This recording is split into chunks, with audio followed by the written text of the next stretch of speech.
Hi guys, happy Tuesday. I am Sharleen Joynt and welcome to the morning after. You guys, I cannot believe it. It's finally here. It's season 22. Oh my God, 22 seasons. I have not seen all of them, but that is crazy. That's a lot of seasons. And I've been looking forward to this. I like Ari, and yeah, I know that might not be the popular opinion. I think that he's not doing anything wrong so far, so let's, give him a chance. First off, we have partnered with Maltesers to bring you a fun new segment of these videos. I'm really excited about these because I happen to love Maltesers, and I think that the videos really could use a fun segment like this, so it's a perfect marriage. And it is light goals. Okay, so it's a play on hashtag life goals, and the goal of this is to have more accessible goals, things that you might actually achieve in life or in your day. So we will apply the light goals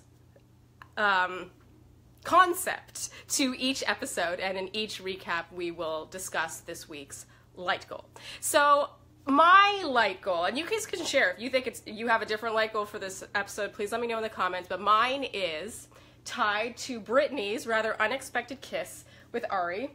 And she said, and I quote, "He literally has the softest bleeping lips ever. They're like clouds, like pillows." I laughed so hard when she said this.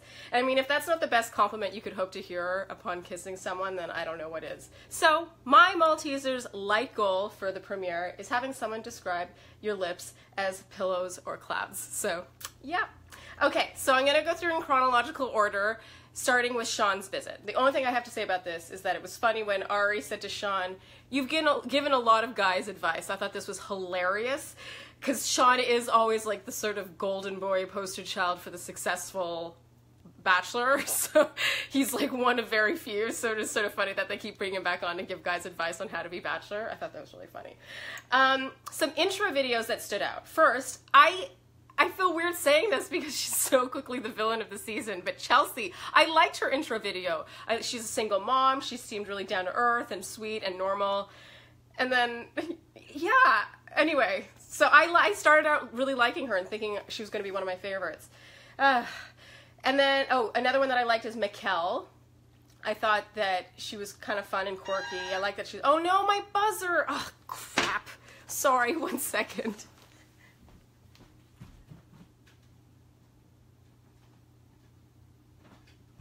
I feel like this always happens.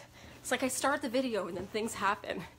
Okay, so Mikkel, I love that she's a photographer. She seems really cool. The one thing is when she said she liked Ari on Emily's season, and she's 23 now, which means she was 18 when she liked him on Emily's season, which was a little like, okay. Becca, K-A-H, there's two Beccas. Becca, the 22-year-old, the only thing I can see working against this girl is her age. I mean, look at her. She is, like, destined for stardom. This girl's, like, such a knockout. She's got, like, an air of just confidence about her. And she doesn't seem young. She looks young, but she doesn't seem young. She really stood out to me. Crystal, the fitness coach who gives food to the homeless. I mean, she's a front runner. I mean, if she's not a front runner with Ari, she's going to be getting a lot of airtime. Limo Exits that stood out. Kendall, 26, the one that sings to her taxidermy. I like her. I think she's sort of in on the joke, a bit like a lot of, quirky characters have been.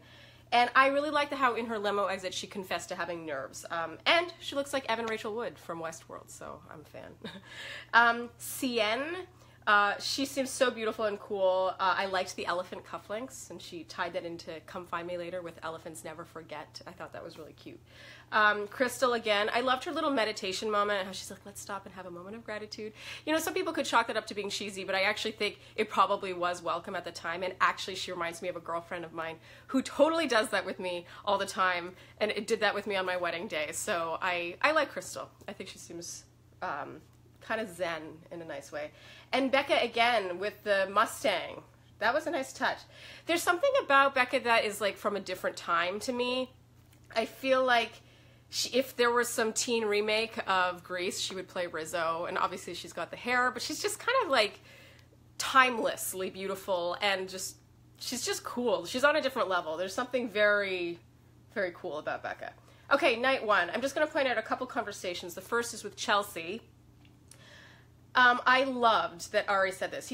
So I know people can trash on Ari all they want, but he right off the bat, this is his first conversation. He says about his conversation with Chelsea, he says to her, you always give me a question, because she had mentioned sacrificing stuff to be there. And so he is already noting that he has questions from speaking with her. What sacrifice did you make to come out here? He notes that she's good at leaving him wanting more. I think she knows that she doesn't really need to tell me everything right now, and it's working. I just feel like a lot of bachelors would not necessarily even notice that. They would just sort of enjoy the conversation, maybe find her attractive or not attractive, but they wouldn't like analyze why they're intrigued by the woman. And so I feel like Ari is perceptive and articulate. Like, the fact that he can even articulate that is a big deal. I don't think we should take that for granted at all, especially on night one. Another conversation he had with Jacqueline. She said, do you know why it worked for you in this process and didn't outside? And then she said, sorry, I don't mean to be therapizing you. I liked that. And Ari said, it's okay, it's a fair question. I mean, the cool thing about this is you get to dedicate all your time to just finding someone. You know, just a few days here feels like so much more intense than a few days at home. And then she, tongue-in-cheek, said, I wouldn't typically have this conversation within the first 5 minutes of meeting someone. I loved that he could, again, articulate this. It's not so much the bubble, but it's the time spent thinking 100% 24/7 about this thing. So I like that he was able to identify why it worked for him the other time and maybe not in real life. Although the fact that it hasn't worked for him in 5 years and it did only in the bubble is kind of worrisome, but I have high hopes for Ari. Okay, a few surprises post-rose ceremony. I was surprised to see a couple girls go home. The first was Bree, the sportscaster. She was like really thin and brown hair. She was really like just sort of pretty and bubbly, and I was just surprised. I thought that he would be into her. Jessica, we lost our only Canadian. I think she's our only Canadian. Canadians, correct me if I'm wrong, but I'm pretty sure she's from Calgary, and she was our only Canadian, and she's already gone, and I'm sad about it. She was the TV host. She got a lot of airtime. She was wearing the frilly red dress. She was really pretty. I was sad. I thought she would stick around. Boo. Lauren J., the recent master's graduate, which is sort of ambiguous. I just thought she was elegant, really well dressed. I liked her. She didn't get much airtime, so I wasn't surprised to see her go, but I was sad to see her go. So a couple of you are commenting about the age thing. I'm wondering if any of you are Canadians, because we just dealt with this on Bachelor Canada, which was talked about all season. I talk about that in my Flair recap, but you know, it's hard for me to come from an unbiased point of view because Andy, my husband, is older than I am. That said, I met him when I was 29. You're just in a different place than you are when you're 22. I just think, honestly, Becca is not destined for Ari. She's destined for like Bachelor Nation greatness. So I feel like they just were so excited to have her and put her on the show. It didn't matter which Bachelor they had. And she was probably cast, at least half of them were probably cast before Ari was even named Bachelor. So I feel like half the women probably are not cast with Ari in mind, which is interesting to think about. Anyway, one more thing to note, the teary ITMs post-rose ceremony.